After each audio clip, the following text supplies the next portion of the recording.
They say that good workers are hard to find, which is exactly why I hide at work.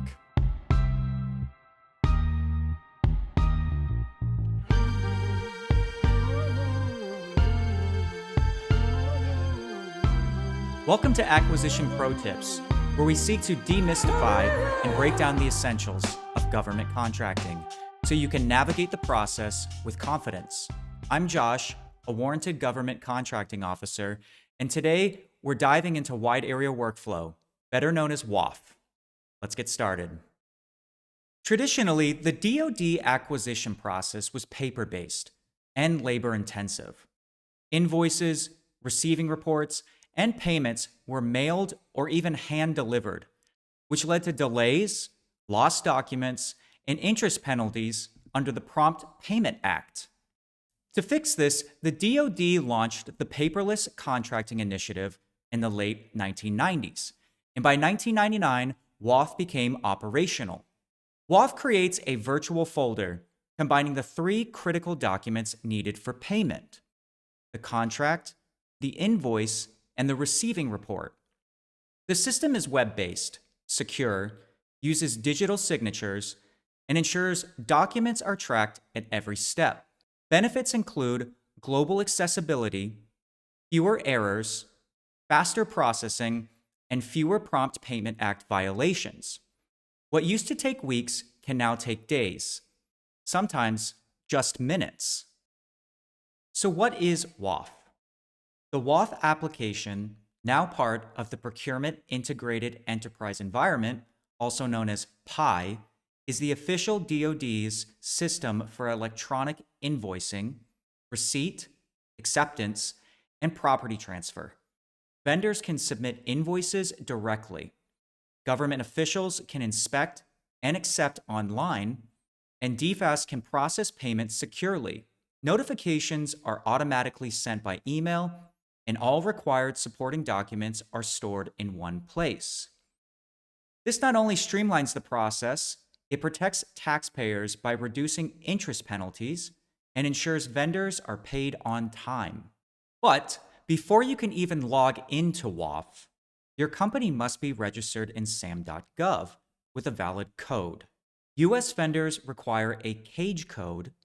Foreign vendors in NATO countries require an NCAGE code, which is internationally assigned.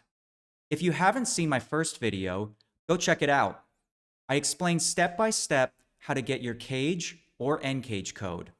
Without it, WAWF won't recognize you. So now let's go over some of the roles you might find in WAWF. Different players share responsibilities in WAWF. Vendors submit invoices, check status, and fix rejections. Inspectors verify quality of goods or services. Acceptors confirm receipt on behalf of the government. Resource advisors ensure funds are available. Pay officials, also known as DFAS, authorize and issue payment, while contracting officers ensure the contract has accurate WAWF payment instructions. If one link breaks, the entire chain stalls. Now, I want to speak directly to my fellow contracting officers, more specifically regarding the WAWF Payment Instructions clause, which is in DFARS. It must be filled in completely and accurately. And here's how. Document type. In this section, enter combo for supply contracts. And in this section, enter 2-in-1 for services. Use cost voucher, progress payment, or performance-based payment if that's what the contract requires. Routing data table. Fill in contract DODAX, pay office, issue by, admin, inspect, ship to for supplies and commodities, service approver, and service acceptor for service type contracts. Inspection and acceptance, specifically source or destination as outlined in the contract. Validate DODAX. Confirm that each DODAC that you list has active users in WAWF for that role. If you get this wrong, vendors cannot bill correctly, and payment delays are almost guaranteed. GAO has sustained multiple protests due to unclear instructions. so make sure your clause is airtight. Now on to invoice document types. Submitting the wrong invoice type is the fastest way to get rejected. Here's what to know. The combo, most common for supplies, combines invoice and receiving reports. 2-in-1, for services where invoice and receiving reports go together. Commercial invoice, used with fast pay when allowed by the contract. Cost vouchers, for cost reimbursement and labor hour contracts. Progress payments, based on incurred costs. 80% for large businesses and 95% for small businesses. Performance-based payments are based on milestones up to 90% of the contract value. This is the government's preferred method of financing. Important though, progress and performance payments cannot both be used on the same contract. Here is some information for my foreign vendors. For non-US vendors, invoicing requires extra setup. First, request that your NCAGE code be added to the PI Foreign Vendor Group through the help desk. Then, your company's contractor administrator, or CAM, must register your code, input banking information, and activate access. Only then can you invoice like a US vendor. If you need the step-by-step guide, the Foreign Vendor Support PDF is linked in the video description. Another common requirement is the UID, Unique Item Identification. Certain items, usually over $5,000 or specified in the contract, must be marked with a unique code and entered into WAWF.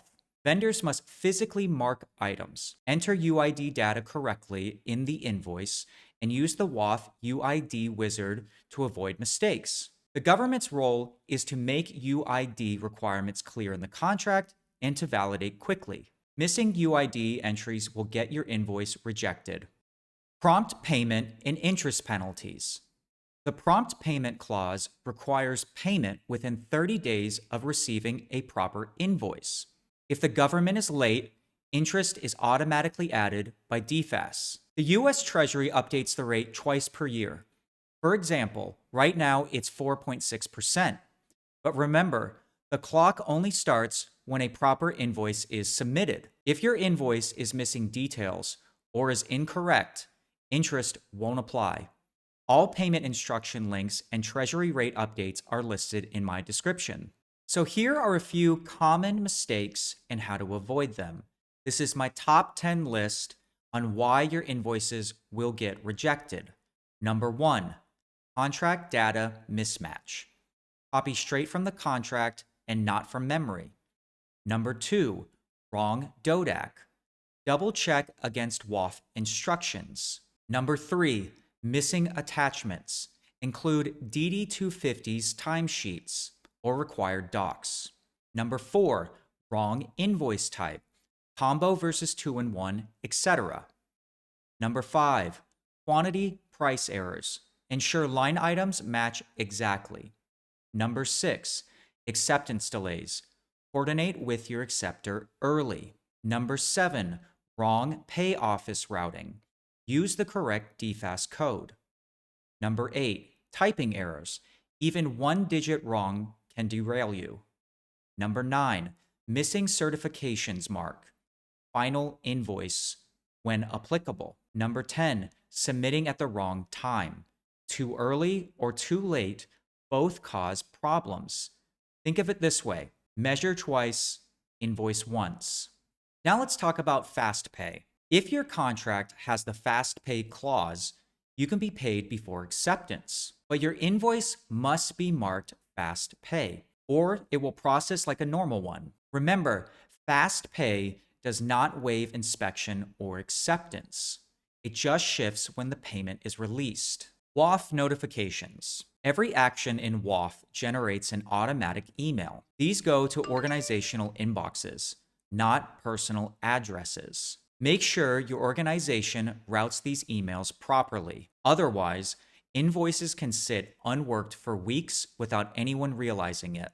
Now let's talk about the benefits of My Invoice tool. Do you want to know if DFAS paid you? Use the My Invoice tool. It lets vendors check invoice status, see payment schedules, and verify if interest was included. Don't wait until you think something's wrong. Monitor proactively. The GAO has made it clear. Both sides, vendors and government, are responsible for invoicing accuracy. Bad instructions or sloppy invoices create disputes. In David Foreman's 2024 article, Better Late Than Never, he highlighted GAO sustained decisions where agencies try to fix records after the fact. GAO rejected those excuses, stressing that accuracy and documentation must happen up front. The lesson is simple: do it right the first time. So let's wrap this video up with a few acquisition pro tips. Here are your pro tips for WAWF success. Number 1, get a valid CAGE code or NCAGE code before you start. Number 2, match invoice type to the contract every time. Number 3, contracting officers, fill in WAWF instructions fully and accurately. Number 4, for vendors, validate before submitting and mark final invoice when applicable. Number 5, for resource advisors, approve quickly and give detailed feedback. Number 6, for foreign vendors, coordinate early with the PI help desk. Number 7, monitor WAWF email alerts in My Invoice for statuses. Number 8, use the UID wizard if required. Number 9, FastPay, don't forget to label it. And number 10, and above all, communicate. A 2-minute email can save 30 days of delay. And that's episode 2 of Acquisition Pro Tips. WAWF may look complicated, but once you understand the roles, document types, and common pitfalls, it becomes a straightforward tool. All useful web links, training guides, and payment resources I've mentioned today are listed in the description down below. In our next episode, we'll shift focus to government mission partners and customers, and I'll show you how to build a better requirements package that sets contracts up for success from day one. If you found this video helpful, don't forget to like, subscribe, and hit the bell so you never miss another acquisition pro tip.